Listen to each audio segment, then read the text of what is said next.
My name is Rachel Harris, and I'm turning 33. I live with my husband Adam, who is 3 years older than me, and our 7-year-old son, Peter. We're a family of 3. Today, I'm going to a friend's wedding with my husband. Even though I call them friends, they're more like Adam's friends, and I only recognize them by face. The wedding is at a fancy hotel, and I'm amazed by how luxurious it is. While Adam greeted people he knew, I stepped away to use the restroom. As I was walking back to the ceremony, I heard a rude voice say, "Oh, look at that defective person. Why are they even here?" I thought, what? Who are they talking about? It felt like the people nearby were saying mean things on purpose, loud enough for me to hear. It wasn't just gossip, it was clearly offensive. But no one spoke directly to me. I didn't want to deal with such rude behavior, so I walked away. Suddenly, I heard someone shout, "Hey, ugly, can't you hear me?" I ignored it and kept walking. My name isn't ugly, and I wasn't going to let them bother me. But then, I heard quick footsteps behind me. Before I knew it, someone grabbed my arm tightly and it hurt. "Wait a minute. I'm talking to you," a woman shouted. I looked at her and pulled my arm away. She stumbled backward, acting all dramatic. Another woman rushed over to help her, giving me a dirty look. "Lauren, are you okay? Why are you being so rough?" she asked, glaring at me. What's going on? Who are you?" I asked, confused. She snapped back. "Who am I? You really don't remember me, do you? How rude." When I asked that, she raised her eyebrows, surprised. "Huh? What are you talking about? Do you really think you have the right to act like this, with just a high school diploma? If you've forgotten, let me remind you I'm your sister, Lauren. Does that name ring a bell? And this is our mother. Can you honestly say you've forgotten your own mom?" I thought for a moment and nodded slightly. Maybe there was someone with that name in my past. But I didn't want to waste time talking seriously with them. My response only made them angrier. At that moment, 3 men hurried over. "What's going on?" "We could hear the shouting from over there." "Lauren, aren't you ready yet? You're still in your regular clothes you need to change for the wedding," one of them, who she called Dad, said. Lauren pointed at me and yelled, this suspicious person sneaked into our wedding. Get her out of here right now." The 3 men reacted very differently. The one she called Dad looked at me with wide eyes and then a clear look of displeasure. The other man, Noah, froze in shock, his face turning pale. "Why is Rachel here on such a happy day?" Noah asked, his voice unsteady. "She must have snuck in by mistake. It's unbearable. Someone call security." "Wait, watch what you're saying," Noah quickly added, his face still pale. "This person is—" While the man called Dad agreed with Lauren, Noah tried to intervene. I muttered under my breath, "You really know nothing," but no one heard me. Just then, Adam appeared. "Rachel, there you are. I've been looking for you." Everyone turned to him. I smiled slightly and said, "Sorry, I got caught up with some strange people on my way back." I moved closer to Adam. He quickly assessed the situation, understanding it right away. Lauren's face changed when she saw me standing next to Adam, glaring at me with anger. Her parents still looked confused, not fully understanding what was happening. Noah was flustered and was the first to speak. "Mr. Harris, I apologize. My wife said something inappropriate." "I'm really sorry to your wife, too." "Come on, Lauren, you should apologize as well," Noah said. "Why should I apologize?" Lauren shot back, pointing at me again. "She's the one who should be sorry. This disrespectful person barged into our special day. I don't know how she got here, but she's a disgrace to our family. We should have cut ties with her a long time ago and never seen her again." "Wait, family?" Noah looked shocked, glancing between me and Lauren. Just then, the 3 people called Dad and Mom stepped in. "Oh, Noah, we're so sorry. We have a difficult eldest daughter. It's embarrassing to even talk about her. We've managed to keep it a secret all this time. We kicked her out of the house 10 years ago. How did she even find out about Lauren's wedding? What does she want by coming here uninvited? She's not trying to ruin the wedding, is she?" Mom continued. "Actually, Noah, she's not very bright. She only finished high school and couldn't get into college. After that, She just wasted time doing part-time jobs, staying at home, and being a burden. She was like a parasite. She should be thankful we supported her through high school. So, why did she sneak into the weddings? Even though they treated me badly, I had cut ties with them a long time ago and didn't care about their insults. These people were, technically, my family, at least on paper. But my parents had always favored my younger sister, who was 7 years younger than me, and had ignored me for as long as I could remember. My father's family had been doctors for generations, and our home was also a clinic. My mother worked there as a nurse. To outsiders, our family probably looked like we had everything we needed. But in reality, it was a toxic home. I remember trying hard to win my parents' love when I was young, but I eventually gave up because their favoritism towards my sister made no sense to me. She was seen as attractive and I was not. Luckily, though it might sound strange, I was smart and did well in school. So I focused on my studies, aiming to leave home as soon as I could. Back then, I felt like I was just playing the part of the defective older sister in the family. I won't allow you to go to university. You're a defect by nature, and there's no way you could get in.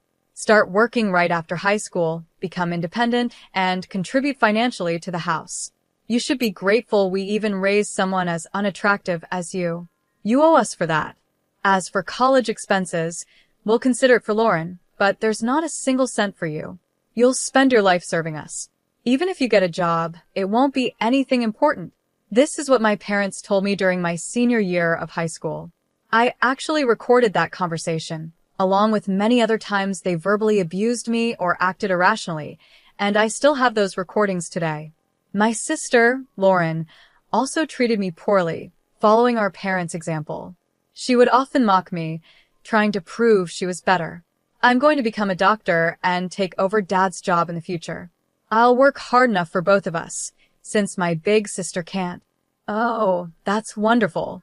Yes, learn from her mistakes, and dear best, Lauren. Don't worry, we'll support you fully, unlike your sister. You're truly our pride. They would have conversations like this right in front of me, as if I wasn't there. It felt like watching a bad play. After high school, I worked different part-time jobs for about 4 years. I still lived at home, even though they called me a burden. They wouldn't let me leave because they wanted to use me when it suited them. But secretly, I rented an apartment. Even though my family kept saying, "We won't forgive you if you do this," or "We won't allow that," I realized after turning 16 that I didn't need their permission anymore. Of course, there were challenges like needing a guarantor for some things, but I made it work. I also intentionally reported less income for my part-time jobs so they couldn't demand much money from me. I started investing, slowly building up my savings. When Lauren was preparing for her high school entrance exams, she claimed she couldn't concentrate with me around, and I was kicked out of the house. My parents probably thought I'd come crawling back, but for me, it was the perfect chance to finally be independent. They must have been surprised that I, the daughter they thought was incapable, never returned. But soon, it didn't matter to them. For my parents, having Lauren was enough. Now, 10 years have passed since then. I overheard a heated argument between Lauren and a man named Noah. Today was their wedding day, so now they're married. Although my sister's name was on the invitation, I didn't think much of it at the time because I had already lost interest in this family. Why are you taking her side? I've been saying she's suspicious. Just her being here ruins the mood. Kick her out, Lauren demanded. Noah replied, "I've told you several times. I invited these people. You even checked the invitations with me, remember? They're official guests, so you should apologize for what you said earlier." Hearing this argument so close to their wedding was unsettling. Just then, my father suddenly looked surprised and said, "Wait, isn't he the son of the head of Harris General Hospital?" My mother was equally surprised. Harris General Hospital? The famous one? He's the son of the head doctors, Lauren added, shocked. In the middle of their stares, Adam introduced himself with a smile. "Nice to meet you. I'm Adam Harris, and this is my wife, Rachel." Adam's parents are well-known doctors who have managed a hospital for years, and Adam is being trained to follow in their footsteps. Hearing this, my parents were amazed. Noah then spoke up. "It's unbelievable. But to think that Dr. Harris's wife is my wife's sister, what a coincidence. That means we're related now. Unable to hide his surprise, Noah apologized. Dr. Harris, I'm sorry if my son has caused any trouble in the past. Before he could say more, I cut him off. My sister's husband, Noah Schnapp, is a doctor and works at a university hospital. I took my son to see him recently because he wasn't feeling well, but that's all. Adam has many connections with doctors, and it seems Noah respects Adam a lot. Noah then asked, how's our feeling now? Based on my diagnosis, he should start treatment right away. I suggest you take him to my hospital for tests and hospitalization. Although Noah was kind in his offer, I replied, actually, we've decided to get a second opinion from another doctor. It's important to be sure. Noah looked surprised by my response. I sensed that he wanted to treat my son as a special case, but I was uncomfortable with the idea of my child being seen as just another opportunity for profit. I politely declined his offer with a smile, but suddenly, a mocking laugh echoed through the room. Why are you acting like that? Are you trying to make up for being a high school graduate by marrying a doctor? You think marrying the heir of a big hospital makes you better? You're still the same. Your education hasn't changed, and you think too simply. You actually have a child? Poor kid, with you as his mother, Lauren sneered. Hey, Lauren, please stop. We're family. Why do you keep saying such things? Noah tried to calm her down, but Lauren glared at him, standing firm in her opinion. Then Adam spoke. Rachel, are these people really your family? He asked with doubt. No, I replied. They can't be called family anymore. A real family wouldn't suddenly scold you for no reason, or refuse to feed you just because you spilled a little food. They wouldn't give me old, second-hand clothes they found in a dumpster while laughing and comparing them to the fancy clothes they gave my sister. They wouldn't throw away my school materials, saying I'm too stupid to need them, or ruin my textbooks by soaking them in water. I continued, a real family wouldn't strip you naked in the winter for not lending a book to your sister, or lock you in a hot shed in the summer. They wouldn't sell your belongings behind your back or tell you directly that you're expected to work for them for life. People in town noticed the unfair way the clinic treated us and suspected abuse. It's no surprise no one takes their kids to their clinic anymore. It's amazing no one reported it when we were younger. Now their business is failing, and they don't even realize it's their fault. As I calmly revealed the cruel things from my past, Noah looked shocked.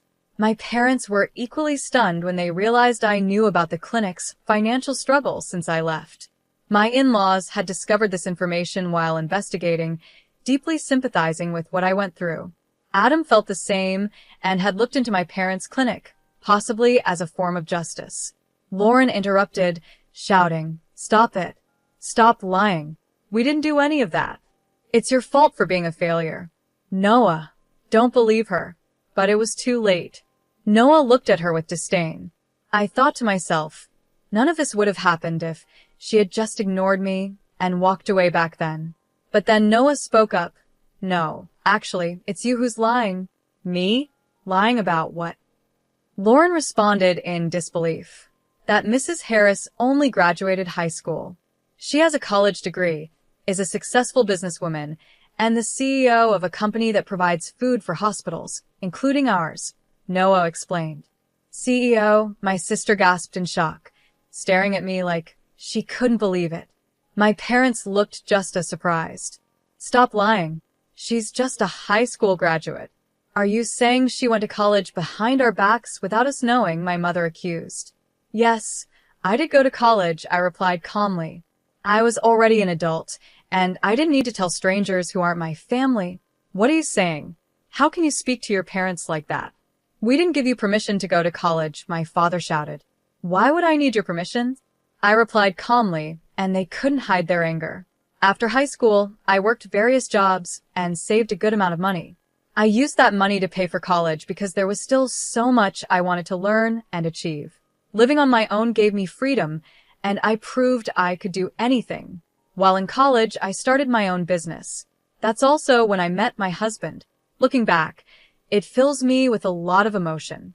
Meanwhile, my sister mumbled to herself, her face pale. I can't believe it. I always thought she was the useless sister who couldn't do anything on her own, that she would be nothing after being kicked out. But she graduated from college, became a CEO, and married the heir of a major hospital. Why? I thought I would be the successful one. Why is she more successful than me? Why does she look happy? Why indeed? I replied. Maybe it's because, despite being treated unfairly, I never gave up and kept working hard. Maybe luck helped a little too. I looked at my sister firmly, then revealed something shocking. By the way, I heard you dropped out of middle school. Is that true? This revelation left everyone, including my parents and Noah, completely stunned. What? What are you talking about? Who dropped out of middle school? My sister snapped back, though I admired her attempt to deny it. I heard from a distant relative, someone who has always been kind to us. I continued. When I left home, you thought you could easily get into a top school without studying. You went into the exam unprepared and ended up writing almost nothing, which led to you failing as expected. After that, you started acting out at home and shut yourself away for a long time. You only came back into society when our parents introduced Noah as a suitable husband for you, I explained. As I spoke, Noah's face grew more serious, while my parents and sister turned pale. The information came from a distant cousin on my father's side, who is known for being good at gathering details. Though we only met a few times when I was a child, he looked after me and even acted as my guarantor. You're lying. What are you talking about? My sister protested, trembling. But I continued. Actually, the claim that you work in medical administration is also false, isn't it? In reality, you don't have the qualifications and you're only doing basic tasks, not handling any real responsibilities. At least some professional ethics are being followed. Stop it. You're lying. All of it is false, she cried out. Maybe, I replied calmly. What I heard was just a rumor. Whether you believe it or not is up to you. At that, my sister quickly turned to Noah, studying his face. He looked doubtful, confused, and clearly disappointed. Lauren, you told us you graduated from a prestigious women's university, had qualifications, and were helping with your family's hospital. Was that all a lie? Falsifying your academic background is fraud. Have you deceived me? Noah asked her directly. No, Noah. Don't just believe her. You're my husband, you should trust me, she pleaded. Then name even one professor from the university you claim to have graduated from. He challenged her. Flustered, my sister struggled to respond. That's not important right now. Really? Well, let's call a professor from the department you said you attended. They're also a family friend and know us well, Noah proposed, ready to find out the truth. As he said this, Noah calmly picked up his phone. Please stop. That's not necessary, Noah, she pleaded, panicking. You trust me. That's enough. Lauren suddenly snatched Noah's phone from his hand and slammed it onto the floor. There's no need to check, just believe me, she shouted. Fueled by anger, she stomped on the phone with her high heels over and over, completely destroying it. Her face twisted in rage, almost like a monster, shocking Noah and everyone around. My parents tried to calm her down, but her anger wouldn't subside. The scene caught the attention of other guests and staff, who gathered around, concerned. The venue turned chaotic with the sudden outburst. Even though I was there, it felt like I was watching from a distance. I no longer felt any connection to my sister or my parents. My family now was just my husband and son. Shall we go home? I think we've done our part here, I said to Adam. He looked a little surprised and asked, Are we leaving already, Rachel? I smiled calmly. It's okay, let's go. Oh, and let's stop by the cake shop in this hotel and get some cake. I heard there's one that's really popular right now. Adam smiled and agreed. That sounds like a good idea. Let's pick up a cake on the way home. We left the venue with a light laugh. Later, I heard that Noah got involved in a lawsuit for giving false diagnoses and overcharging patients. After that, my former parents, facing serious financial trouble, tried to reach out to me for help. Not knowing how to contact me, they showed up at the hospital where Adam works, hoping to see us. She's the daughter-in-law of the hospital heir. She's our daughter. Let us see her right away. Contacting the son of the hospital director will solve our problem. We're in big trouble, and we need her help. After all, We raised her, so it's only natural for her to support us, they loudly proclaimed at the reception, causing a scene. But it wasn't Adam or me who responded, it was my parents-in-law. With a firm look, they asked, "What business do you have with our daughter?"